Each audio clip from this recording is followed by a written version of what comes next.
Hello बच्चों, welcome to all of you. चलिए हम बिना टाइम वेस्ट किए हमारा टॉपिक स्टार्ट करते हैं। आज का बच्चों हमारा जो टॉपिक है वो है फंक्शन। बहुत ही इंपॉर्टेंट टॉपिक है बच्चों। एक प्रकार से आपका जो कैलकुलस है उसका बेस टॉपिक है। तो चलिए हमारा जो टॉपिक है उसका पढ़ने का सीक्वेंस क्या रहेगा। तो यहाँ पर हम सबसे पहले पढ़ेंगे बच्चों ग्राफ्स।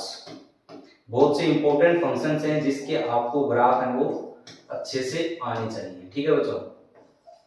दूसरा domain and range. Domain and range. और उसके बाद में नंबर थ्री इज फंक्शन। जो हमारा टॉपिक है उस पर आएंगे। उसके बाद में फंक्शन को हम डिफाइन करेंगे, देन उसे क्लासिफाइड करेंगे और उसको डिटेल से पढ़ेंगे। अभी बच्चों देखिए ग्राफ्स हैं वो कुछ ऐसे फंक्शंस हैं जिनके ग्राफ्स आपको अच्छे से ध्यान में होने चाहिए। अब ग्राफ शुरू करने से पहले हम डायरेक्ट ग्राफ नहीं बनाएंगे, कुछ टर्मिनोलॉजी है ग्राफ से रिलेटेड वो पढ़ेंगे। यानी किसी फंक्शन के ग्राफ को देखकर आप क्या क्या बातें बता सकते हो, वो सब चीजें हम यहाँ पर डील करेंगे बच्चों। ठीक है, तो चलिए स्टार्ट करते हैं। सबसे पहले ग्राफ्स। एंड ग्राफ्स में भी क्या टर्मिनोलॉजी। ओके बच्चों, ऑफ ग्राफ्स, ये हमारा फर्स्ट टॉपिक रहेगा। चलिए स्टार्ट करते हैं। सबसे पहले डोमेन।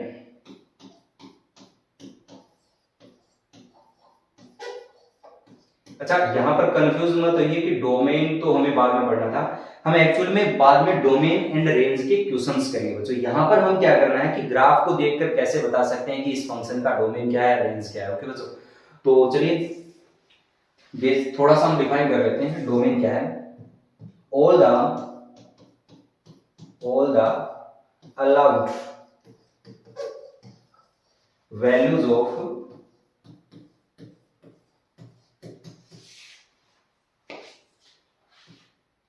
independent वेरिएबल x बोल दिया हमने इंडिपेंडेंट वेरिएबल को। अब देखिए बच्चों, ऑल द अलाउड वैल्यूज से क्या मतलब है, और दूसरा इंडिपेंडेंट वेरिएबल। ठीक है बच्चों, तो देखिए पहले इनको समझते हैं। सपोज कि y है वो फंक्शन है x का।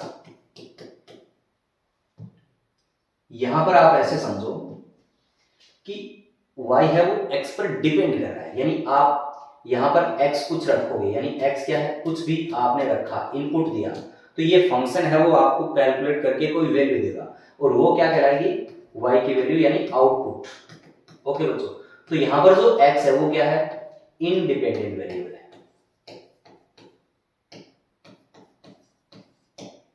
और y क्या है, डिपेंडेंट वेरिएबल है बच्चों। y किस पर डिपेंड कर रहा है, x पर। ठीक है बच्चों, x किसी पर डिपेंड नहीं कर रहा है, यानी हम अपनी मर्जी से वैल्यू पुट कर रहे हैं, उसके कोरस्पॉन्डिंग फंक्शन हमें एक वैल्यू निकाल के दे रहा है, वो वैल्यू क्या कहलाएगी, y की वैल्यू। एक एग्जांपल लिखा मैंने, y equals to x square. यहां पर बच्चों आपने पुट किया, पुट x इक्वल्स टू 2, तो फंक्शन ने x बराबर 2 रखा, तो यहां पर y की वैल्यू बच्चों क्या मिल गई, y इक्वल्स टू 4। तो ये y है वो डिपेंड किया, यानी आपने x 2 रखा तो y क्या आया 4, x 1 रखा तो y क्या आया 1 आया, जबकि x है वो हम अपनी मर्जी से रख रहे हैं बच्चों, इसलिए x क्या है, इंडिपेंडेंट वेरिएबल है, and y is the dependent variable. Okay बच्चों, अब यहां पर अगर x है वो इंडिपेंडेंट वेरिएबल है, यानी किसी पर डिपेंड नहीं कर रहा है, तो फिर अलाउड वैल्यूज से क्या मतलब है, इसका मतलब तो सारी वैल्यू अलाउ होनी चाहिए। बट बच्चों ऐसा नहीं है। देखिए x की हम वही वैल्यू रख सकते हैं जिस पर वो एक्सप्रेशन है वो डिफाइन हो। जैसे मैंने लिख दिया, सेंस कर लेता हूं थोड़ा, y equals to 3 upon x minus 10। अब बच्चों यहां पर आप x की जगह 10 रखो, तो 10 रखने पर ये क्या हो जाएगा, y इक्वल्स टू 3 ओवर 0, और ये एक्सप्रेशन अब क्या बन गया, अनडिफाइंड बन गया, यानी ये तो डिफाइन ही नहीं है। डिनोमिनेटर में 0 नॉट अलाउड। सो बच्चों यहां पर x बराबर आप 10 है वो अलाउड वैल्यू नहीं है, इसलिए अगर मैं इस फंक्शन की डोमेन की बात करूं तो क्या लिखूंगा बच्चों, ऑल द वैल्यूज एक्सेप्ट 10। यानी x belongs to r all the real values minus 10, 10 is not allowed. Okay बच्चों, सो ये इसका क्या आ गया, डोमेन आ गया। अगर हम ग्राफिकली बात करें, ग्राफिकली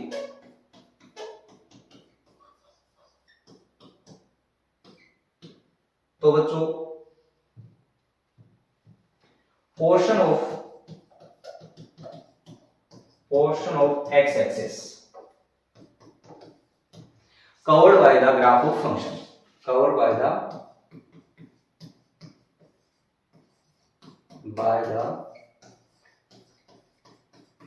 ग्राफ ऑफ फंक्शन। यानी बच्चों जो फंक्शन का ग्राफ है, एक्स एक्स पे जो पोर्शन कवर कर रहा है वो क्या कहलाएगा, डोमेन कहलाएगा। एक एग्जांपल लेते हैं, ग्राफ बनाते हैं।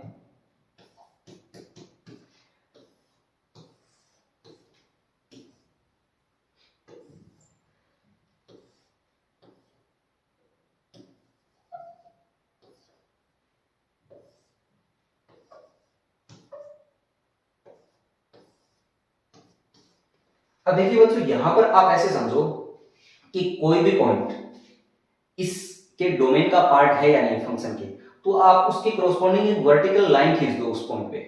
जैसे सपोज करो हमें देखना है 7 इसके डोमेन का पार्ट है या नहीं है, तो देखिए 7 तो ग्राफ को कट कर रहा है या नहीं कर रहा, तो नहीं कर रहा, बिकॉज यहाँ पर तो बच्चों हमें वैल्यू मिल ही नहीं रही है, ग्राफ है ही नहीं यहाँ पे। होलो का मतलब यही है, इसका मतलब है वो 7 है वो इसके डोमेन का पार्ट नहीं है बच्चों। ओके, सपोज यहाँ पर कोई पॉइंट अल्फा है, मैंने लिखा अल्फा। अब आपको देखना है अल्फा इसके डोमेन का पार्ट है या नहीं, तो वर्टिकल लाइन खींचो, ग्राफ को कट कर रहा है या नहीं कर रहा, देख लो।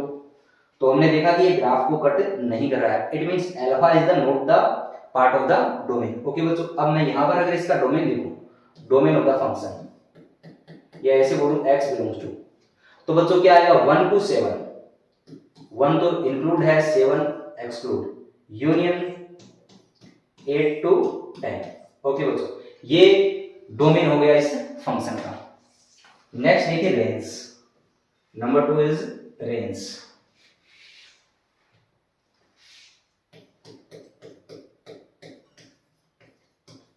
तो बच्चों रेंज क्या है, all the obtained values of dependent variable से y। बच्चों y की वैल्यू जो हमें मिलेगी वो क्या कहलाएंगी, रेंज कहलाएंगी। अगर हम ग्राफिकली बात करें बच्चों, graphically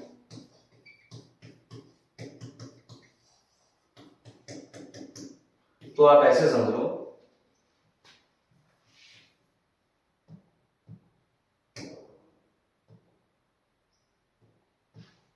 portion of y axis covered by the graph of function। Example देखिए बच्चों, यहां पर मैंने ग्राफ बनाया, ये कोई फंक्शन है,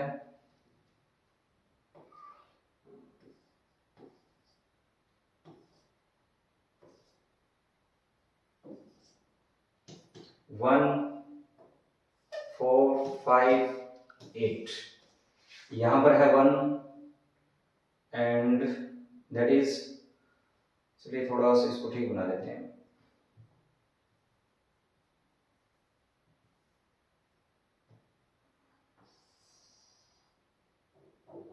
4 5 10। अब देखिए डोमेन की बात करें बच्चों, तो एक्स एक्स पे हमें ग्राफ को देखना है, और रेंज की बात करेंगे तो वाई एक्स पे। तो इसमें डोमेन होता फंक्शन इज बच्चों 1 to 4, बट दोनों ही एक्सक्लूड हैं। 1 पे लाइन खींचोगे ग्राफ को कट नहीं करेगी, कोई पॉइंट है नहीं। सेम लाइन पे 4 पे भी ऐसा ही सीन है, इधर 5 यूनियन 5 to 8, इसको 8 बना देते हैं। ओके बच्चों, 8 पे हमें वैल्यू मिल रही है, तो 8 क्या है, डोमेन का पार्ट है बच्चों।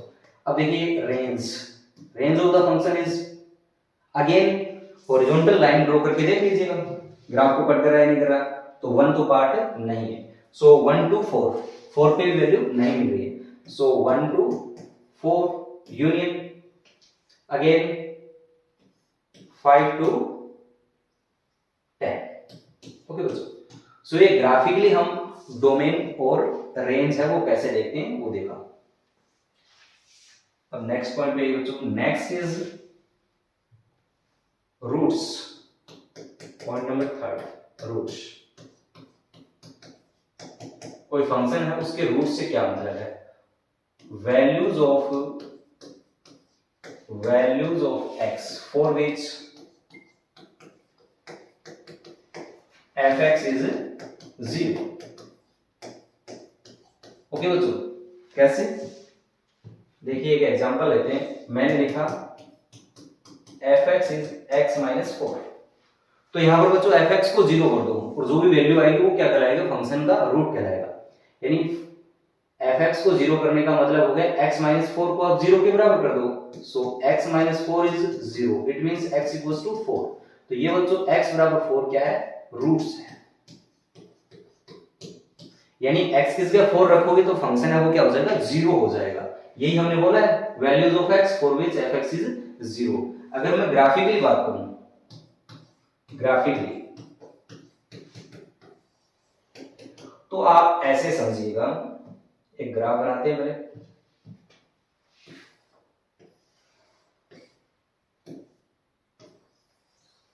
सपोज ये 3 पॉइंट पे कट कर रहा है, यहाँ पे अल्फा है, ये बीटा है और ये गामा है। अब देखो, आप अगर ध्यान से देखोगे तो ये जो फंक्शन है वो 0 कहां का आ रहा है, यानी fx है वो 0, इसकी वैल्यू 0 कहां हो रही है, एक तो अल्फा पे हो रही है, एक बीटा पे और एक गामा पे। तो अल्फा बीटा और गामा क्या हो गए, इसके रूट्स हो गए। रूट्स क्या हो गए बच्चों, अल्फा बीटा एंड गामा। अगर मैं दूसरे शब्दों में बोलूं तो ऐसे समझिए कि जो फंक्शन का ग्राफ एक्स एक्स को जिन पॉइंट पे कट कर रहा है उन पॉइंट्स के एक्स कोऑर्डिनेट क्या कहलाएंगे, रूट्स। ठीक है बच्चों, ये क्या है, alpha comma 0 that is beta comma 0 ये वाला पॉइंट, और ये वाला पॉइंट क्या है, गामा कोमा 0। तो इन पॉइंट्स के आप एक्स कोऑर्डिनेट देख लीजिएगा, वो क्या कहलाएंगे, फंक्शन के रूट्स कहलाएंगे। ओके बच्चों, next number 4, sorry number 4 is asymptotes।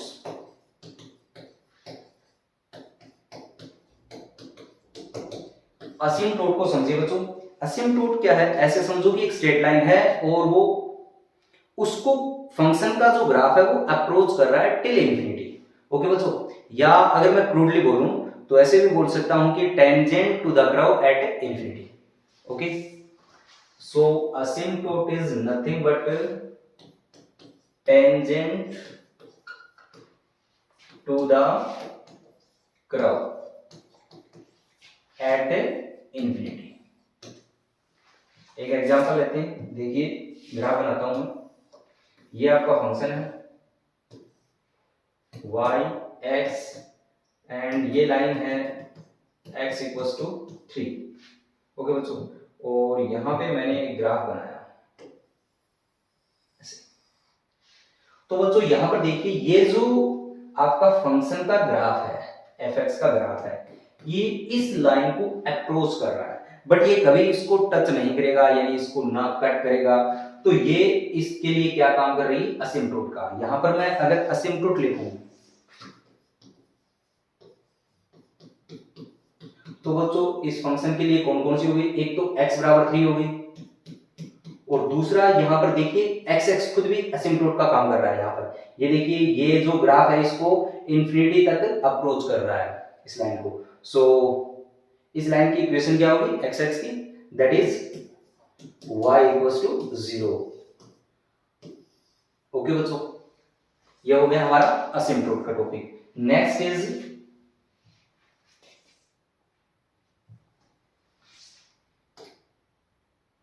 Number 5, maximum and minimum value. Okay बच्चों,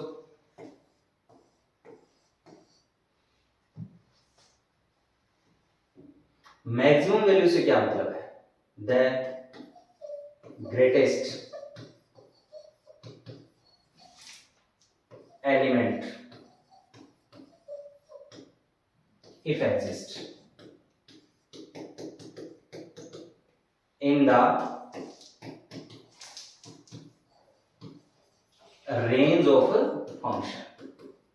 ओके बच्चों, यानी जो फंक्शन की रेंज है उसमें ग्रेटेस्ट एलिमेंट है वो क्या कहलाएगा? Maximum value of the function. Same line पे minimum value the least element if exist in the range of the function। अच्छा बच्चों, यहां पर if exist से क्या मतलब है? कई बार ये एग्जिस्ट नहीं करेगा। जैसे सपोज करो कि कोई फंक्शन है, मैंने रैंडमली रेंज लिख दी।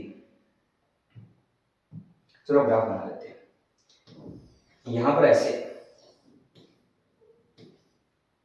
वेरी, अगर मैं सिंपल बात करूं तो ये लीजिए, ये पॉइंट है 1 और इधर भी 1 लिख दिया मैंने। और यहां देखिए बच्चों, ये पॉइंट सपोज करो 10 है और इधर 7 है। तो इस फंक्शन की अगर मैं डोमेन, रेंज और बाकी चीजों की बात करूंगा तो क्या आएगा? देखिए, domain of the function is 1 to 10 and range of the function is 1 to again 7। अच्छा, यहां पर मैक्स वैल्यू की बात करें हम, फंक्शन की मैक्स वैल्यू की, तो मैक्स वैल्यू के लिए हमें डोमेन को नहीं देखना, रेंज को देखना है।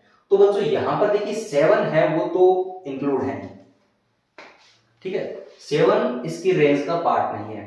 और 7 से जस्ट छोटी वैल्यू मैक्स वैल्यू होगी। देखिए यहां पर कोई बच्चा ये कहे कि ये 7 है, 7 से जस्ट छोटी वैल्यू, तो वो तो एग्जिस्ट नहीं करती है। आप कोई भी नंबर है उससे जस्ट छोटी वैल्यू नहीं बता सकते। ओके बच्चों, कोई भी आप वैल्यू लिखोगे उससे बड़ी तो एक वैल्यू मैं और लिख दूंगा। क्या आप इस बात को समझ पा रहे हो? जैसे किसी बच्चे ने लिख दिया 6 पॉइंट कुछ भी 99999 ऐसे करके लिखता जा रहा है, तो मैं इसके आगे एक 9 और लगा दूंगा।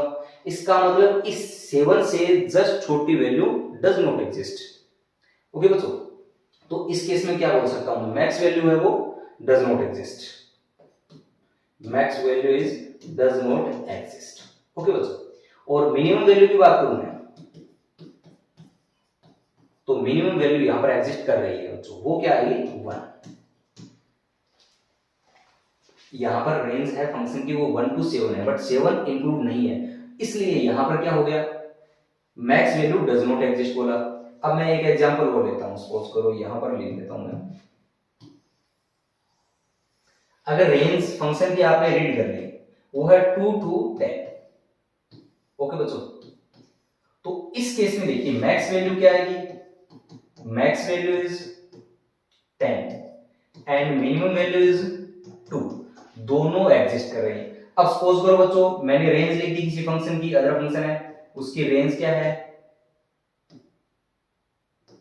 2 to 12। अब बच्चों इस केस में मैक्स वैल्यू क्या है? 12 है, बट अगर मिनिमम वैल्यू की बात करें वो क्या है? डज नॉट एग्जिस्ट है। अच्छा ऐसे कैसे? देखिए मिनिमम वैल्यू का मतलब होगा 2 तो इसमें इंक्लूड नहीं है, और 2 से जस्ट बड़ी वैल्यू भी आप नहीं बता सकते। यानी कि आप किसी भी नंबर से, मैथ में कोई भी नंबर है उससे जस्ट बड़ी वैल्यू नहीं बता सकते बच्चों। जैसे मैं कोई भी नंबर दूं आपको, अल्फा है, suppose alpha is any number, alpha से मैं बड़ी वैल्यू पूछूं जस्ट बड़ी, तो आपका आंसर क्या रहेगा? Does not exist. Same line पे कोई भी नंबर है, सपोज बीटा है, उससे जस्ट छोटी वैल्यू अगर हमें पूछे कोई तो हम नहीं बता सकते। ओके, सो यहां पर आई होप कि ये क्लियर हो गया होगा। नेक्स्ट इज, ये हमने पढ़ लिया maximum and minimum value. Next topic लेते हैं बच्चों, increasing and decreasing function. Increasing and decreasing function.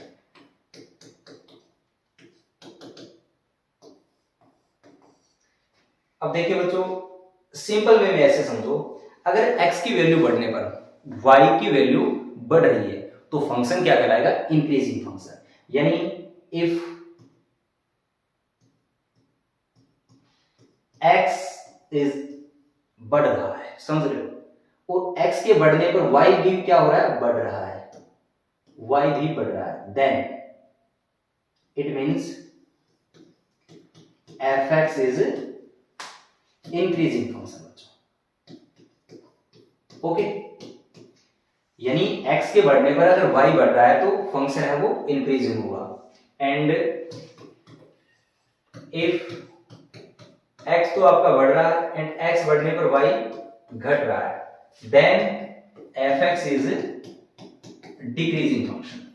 Okay बच्चों, और अगर आप ग्राफ की बात करो, ग्राफिकली अगर मैं बात करूं तो क्या कहेंगे, बढ़ने का ग्राफ में मतलब क्या है बच्चों, बढ़ने का मतलब है x अगर हम राइट डायरेक्शन में चल रहे हैं, राइट साइड में चल रहे हैं, और x के राइट साइड में जाने पर फंक्शन का ग्राफ है वो ऊपर जा रहा है, तो हम क्या बोलेंगे, इंक्रीजिंग है।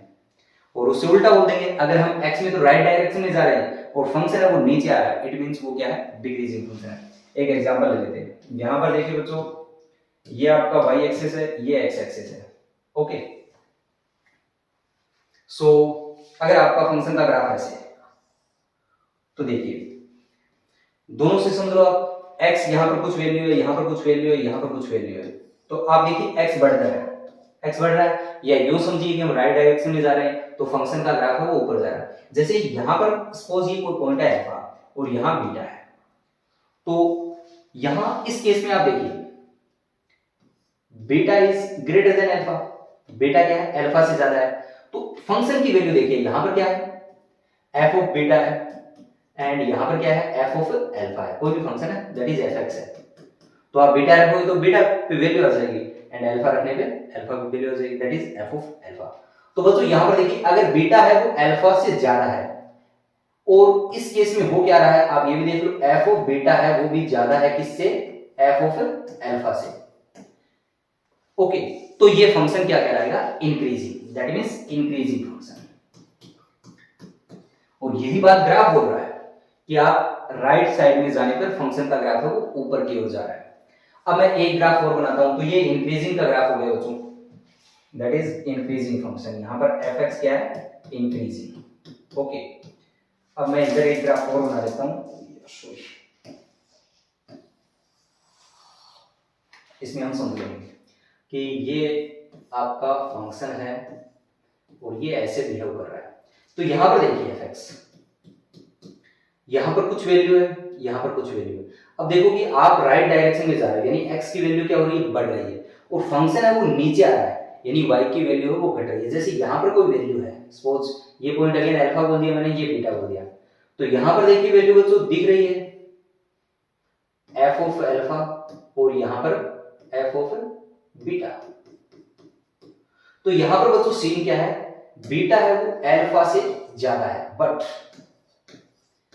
f ऑफ बीटा है, फंक्शन की वैल्यू है वो f ऑफ अल्फा से क्या है, कम है।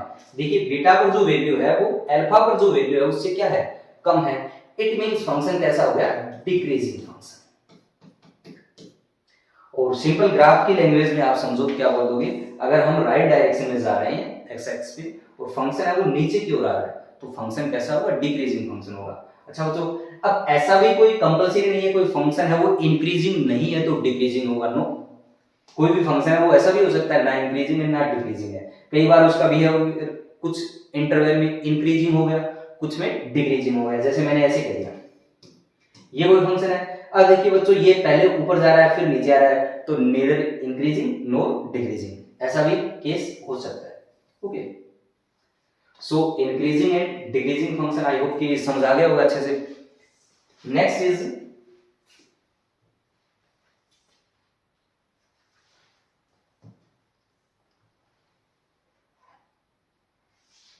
point of local maxima and minima।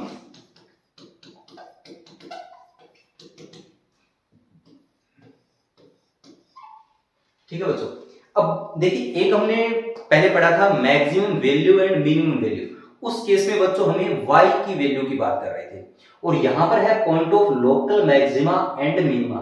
तो बच्चों यहां पर हम पॉइंट ऑफ लोकल मैक्सिमा है वो x की वैल्यू होगी, और पॉइंट ऑफ लोकल मिनिमा है वो भी x की वैल्यू होगी। ओके बच्चों, सो मैक्सिमम वैल्यू और यहां पर पॉइंट ऑफ लोकल मैक्सिमा दोनों डिफरेंट चीज हैं। मैक्सिमम वैल्यू में हमने y की वैल्यू की बात की थी, फंक्शन की वैल्यू की बात की थी। ओके बच्चों, अब देखिए इसको हम डायरेक्ट ग्राफ से समझते हैं, बढ़िया कंसेप्ट है। वैसे इसे आप एप्लीकेशन ऑफ डेरिवेटिव में भी पढ़ोगे डिटेल से, अभी हम बेसिक बात कर लेते हैं। मैं कोई ग्राफ बनाता हूं। ओके, यहां पर वैल्यू है और यहां पर भी वैल्यू दे रहा है फंक्शन। अब देखो बच्चों, इस पॉइंट को मैंने अल्फा बोल दिया और इसको बोल दिया बीटा। तो यहां पे देखिए, अब अगर मैं बात करूं इस पॉइंट की, ये अल्फा पर क्या है, अगर अपने नेबरहुड में, यानी ये मैक्स वैल्यू दे रहा है, तो समझिए कि अल्फा क्या है, पॉइंट ऑफ लोकल मैक्सिमा है। बच्चों इसको समझने के लिए हमें क्या समझना पड़ेगा, ग्राफ को थोड़ा अच्छे से। जैसे यहां पर अल्फा पे वैल्यू क्या बच्चों, ये थोड़ा ग्राफ ऐसे है, ठीक है, यानी अल्फा पे वैल्यू है वो आसपास से सबसे ज्यादा है, ये है एफ ऑफ अल्फा, ठीक है। और इसकी नेबरहुड, नेबरहुड का मतलब जस्ट अल्फा से थोड़ा बड़ा नंबर, जैसे मैं यहां लिखूंगा और वो पॉइंट है अल्फा प्लस एच, एच है वो टेंडिंग टू 0, यानी अल्फा से थोड़ा सा बड़ा नंबर, इसके जस्ट पास वाला नंबर। और इधर लेफ्ट में क्या है, अल्फा माइनस एच है बच्चों। तो अल्फा प्लस एच और अल्फा माइनस एच पर फंक्शन की वैल्यू, अल्फा पर जो वैल्यू है उससे कम है। दोनों इसका देखिए आप, यहां पर वैल्यू ये है अल्फा माइनस एच और यहां पर अल्फा प्लस एच, इन पर वैल्यू है वो क्या है, जो अल्फा पर वैल्यू है उनसे कम है। इसका मतलब ये हो गया local point of local maxima, यानी अपने जो नेबरहुड है, लोकल टर्म से समझा रहा है, यानी आसपास में इस पर वैल्यू है वो फंक्शन की सबसे ज्यादा है। कहने का मतलब हो गया, मैं क्या कहूं, मैं ये बता सकता हूं कि F of alpha minus H, F of alpha, F of alpha plus H, इस बात का मतलब है कि अल्फा पर जो फंक्शन की वैल्यू है वो आप देख लीजिए, अल्फा माइनस एच और अल्फा प्लस एच पर जो फंक्शन की वैल्यू है उन दोनों से ज्यादा है, नेबरहुड में सबसे ज्यादा वैल्यू। तो इस केस में जो अल्फा है बच्चों, इस केस में alpha, alpha is the point of local maxima, ठीक है बच्चों। आई होप कि कंसेप्ट आपको समझा। सेम लाइन पे देखिए बीटा पर जो वैल्यू है, यहां पर ये आपका बीटा है, इधर अगर इसका लेफ्ट नेबरहुड क्या है, right sorry, beta plus H and left is beta minus H. तो यहां पर इन दोनों पर वैल्यू देखिए बच्चों, जो बीटा पर वैल्यू है वो क्या है, इनसे कम है, यानी इन दोनों पर वैल्यू क्या है, ज्यादा है। तो अपने नेबरहुड में जो वैल्यू है उनसे बीटा पर वैल्यू है वो कम है, इसका मतलब बीटा क्या हो गया, पॉइंट ऑफ लोकल मिनिमम। तो बच्चों यहां पर मैं ऐसे कह सकता हूं, F of beta minus H is greater than F of beta and F of beta plus H. क्या ये बात आपको समझ आ रही है, यानी बीटा पर जो फंक्शन की वैल्यू है वो अपने लेफ्ट और राइट नेबरहुड में जो भी पॉइंट है उनसे क्या है, कम है। तो इस केस में beta is the point of,